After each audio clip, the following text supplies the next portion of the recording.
Տիկին Գալյան սահմանադրության հետ կապված, քանի որ լրագրողներ որ զարմանք առաջացավ ժամկետների մասով, կխնդրեի, որ նորից անդրադառնանք խոսքը այս տարվա մարտ ամսվա մասին է։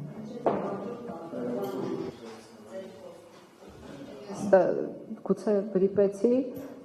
նախորդ տարվա ցուցանիշների համեմատ էր հաջորդ տարին, այս տարվա մարտ ամսի մասին է խոսքը։ Տեքստը պատրաստ կլինի այս տարի մարտ ամսին, եւ մենք պետք է արդեն սկսենք մեր իրազեկման արշավը հիմիկվանից ըստ էության,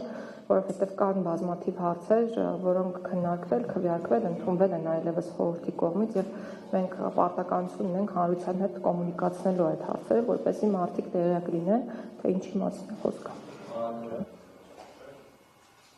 Համանդրությունը այլ կերպ, քան հանրաքվեն է, ուղղակի կարող, այսինքն վերջնական խոսքը պատկանել է ժողովրդին եւ ժողովուրդը